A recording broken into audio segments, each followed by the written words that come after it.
in many cases is that they have a concern or a problem. In many cases, when they're serving in the service, they don't want to be known as sick bay rangers. They want to do their duty for Canada. They want to do their job for their community and be part of a team. But the reality is, many of them suffer from psychological and physical injuries, and what we're saying quite clearly is to ensure that they get all the benefits they so rightfully deserve for having the unlimited liability, which basically allows us as Canadians to have a good night's sleep and live in the country that we're so proud of. And it wasn't the politician that gave us the country we have, it's the 118,000 men and women that so dutifully serve their country, and they're buried in over 70 countries around the world.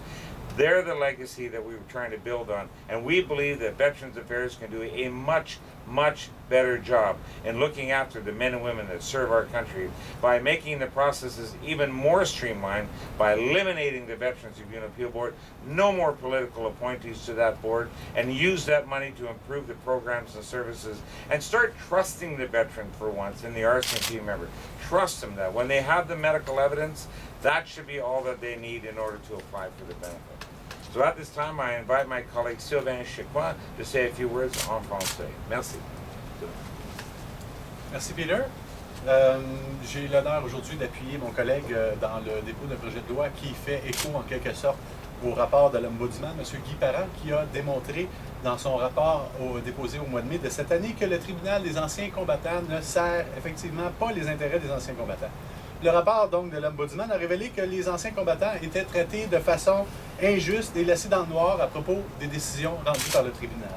On a appris que le tribunal ne donne pas les bénéfices du doute aux vétérans et ne divulgue pas l'information médicale utilisée dans les jugements rendus et reste vague dans les explications données aux anciens combattants suite aux décisions rendues. De plus, les membres du tribunal sont souvent nommés en raison de leur allégeance politique et possèdent peu d'expérience militaire ou médicale.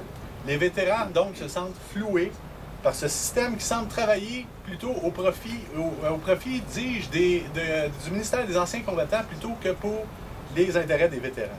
Les anciens combattants et leurs familles sont insatisfaits du tribunal depuis des années. Les conservateurs ont donc promis de réformer ce tribunal, mais les anciens combattants entendent toujours cette réforme. Le tribunal doit être donc remplacé par une nouvelle instance simplifiée pour rendre des décisions relatives aux demandes de nos vétérans. Nous souhaitons donc qu'Anciens combattants Canada reprenne la responsabilité de réexaminer la demande de pension d'invalidité des vétérans et que des personnes qualifiées comme des médecins ou des spécialistes rendent ces décisions. Les conservateurs prévoient déjà des compressions budgétaires qui vont dépasser les 250 millions de dollars d'ici 2015 et la perte de 500 emplois au ministère des Anciens combattants. Les conservateurs, donc, savent dans les services aux anciens combattants auxquels ils ont déjà beaucoup de difficultés à obtenir. Il est donc temps de remplacer le tribunal des anciens combattants pour qu'ils puissent au moins obtenir les services en étant traités de façon juste et équitable.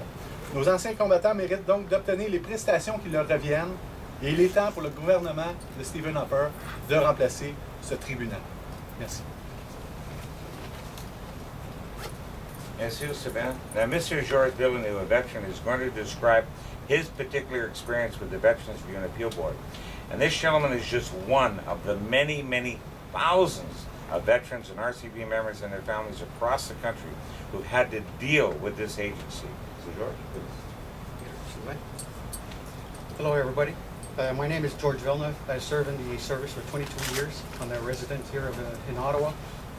My reason why I'm here today is to support Mr. Peter Stauffer bill in regards to having the VRAB replaced. The reason why is I had the experience myself after multiple doctors writing reports to the review board in regards to my condition of PTSD.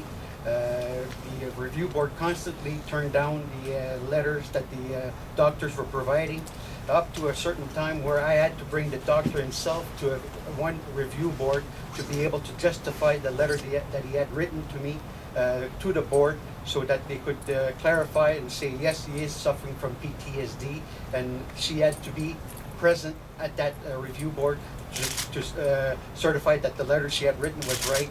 And I find that this is ridiculous, and it's nonsense.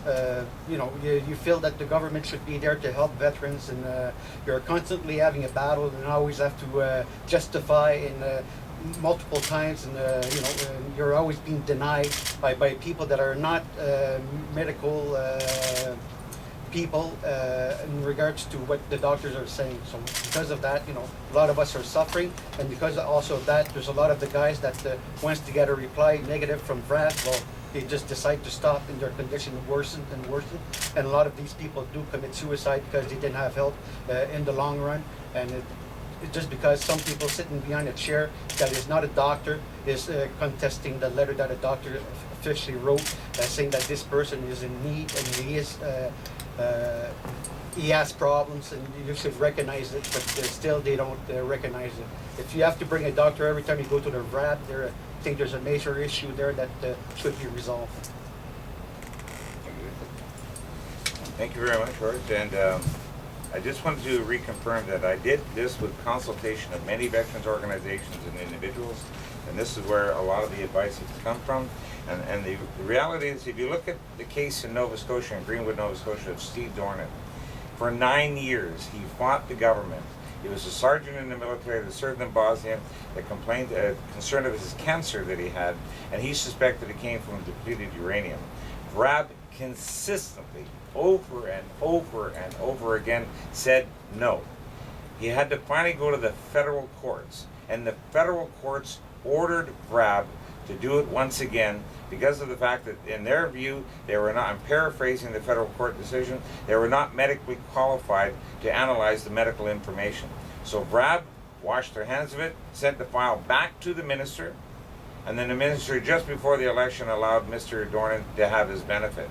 Now, why would a person who has all that medical information, has told the truth repeatedly, have to have his wife sit in the member of parliament, at that time Greg Kerr's office, to force the issue? The man wore the uniform of Canada. He served his country with great distinction and great pride. Have to fight and fight and fight to get the benefit he so richly deserved. And if it wasn't for the federal court, he never would have gotten it. But why should veterans have to have lawyers? Why should they have to go to court to just get a simple benefit to improve the quality of their lives?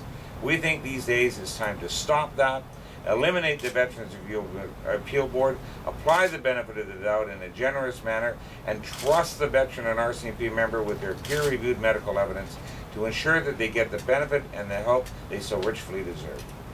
I thank you very much for all for coming, and if anyone has any questions or comments en français, en anglais, we'd be very happy to take them at this time.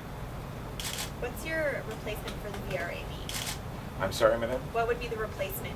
Okay. It was set What up- we would do, in order, if you get rid of the Veterans Review and Appeal Board and the 24 non-accountable political appointees, we would replace that with peer-reviewed medical assessment, which basically means if George here had a psychiatric or physical condition that he believed caused from his military service, not only would we have his medical files, but we would ask him to go to a doctor and get an assessment.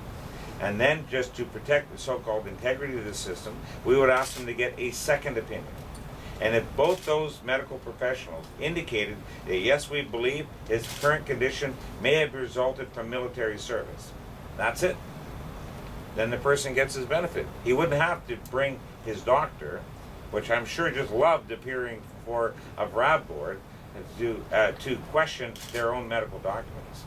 We believe that these are men and women who serve their country with honor and distinction. But when they apply for a benefit, all of a sudden that kind of veneer comes off of it. The reality is we would trust the veteran or RCMP member with the peer-reviewed medical evidence in order to apply for the benefit they so richly deserve. And have you brought this idea forward to the government? Well, I've actually said this for many, many years now, but it took a while in order to get this legislation put forward as a private member's bill, and we're introducing it just after question period today. But have you had a government response to it at all? Well, they like VRAB. They think VRAB does a wonderful job. In fact, VRAB itself does a wonderful job. I just give you a hint. The Conservatives came by the other day and to discuss future business in our committee, and one of them was to discuss the Veterans Review and Appeal Board. Now, in my opinion, to do a thorough analysis of this board, you need 6 months, possibly a year, to really get it down to invite all the witnesses, pro and con, for this board in order to ascertain, bring members in.